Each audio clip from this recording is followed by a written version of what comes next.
30 miles south of Gallup, New Mexico, lies the pueblo of Zuni. Sheltered from the desolate high plains, this adobe city is home to the Zuni Indians, one of the oldest indigenous tribes in North America. They have inhabited this land for almost 2,000 years and have protected their secrets even longer. The Zuni are a very interesting culture in that they're one of the few cultures that really have not opened up to the rest of the world about their star knowledge traditions. Most of this type of information is very closely held by the natives, and I really find it very intriguing that this is the time period in history where now we're starting to learn more and more about their star knowledge. Much of the Zuni people's history is etched in the rocks in the New Mexico desert.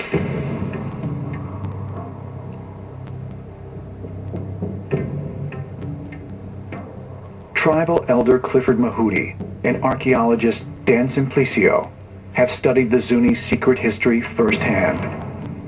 They've collected stories passed down through generations that are rooted in the belief that the tribe's creators and protectors are supernatural beings from the sky. This one's kind of interesting here. I would imagine it was created in last century, but on this design you can see the star figure. Celestial images oftentimes are depicted in a lot of our cultural petroglyphs, and this is one of them where it depicts the star. It could be the supernova of the Crab Nebula. Our Zuni mythology in the prayer system, in the ritualistic protocols, talk about these people that came over here and told us how to actually live our lives as being sky people. If you listen to a lot of religious chants and songs and prayers, that's all they talk about. They're talking about space, they're talking about out there in the universe where they came from, so they depict it on a rock wall here, but the actual meaning of it is somewhere more profound and more complex than that. These drawings are thought to have been created around 1200 BC, yet they appear to depict modern space travelers and their vehicles.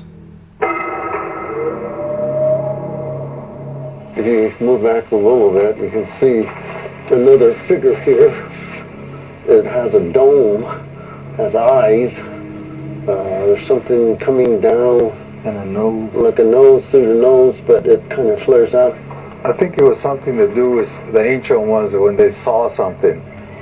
They took as much description of it to put it on there. Of course, it's not going to be exactly what they saw, but that's as best as they can do for something that they saw. With all petroglyphs and things like that, I mean, they're up to interpretation. Sometimes they're just doodlings of people, but other times they may well be actual descriptions and depictions of some kind of god from outer space, some ancient astronaut. And when you go around, say, like the Zuni Pueblo, I mean, that's what they'll tell you. Those petroglyphs are. Even the Zunis themselves call them the spacemen. This one seems to have two legs coming out like that. It has a broad, diamond-shaped body. There probably was a bit of head that chipped off here. It's very different looking than humans are. Now, usually they're called UFOs, but in the Zuni way, we've always been taught that they're the keepers of the upper world, which means space. Now, they're sky people, beings that are of the extraterrestrial origin, and this is still within our mythology and our religious practices today.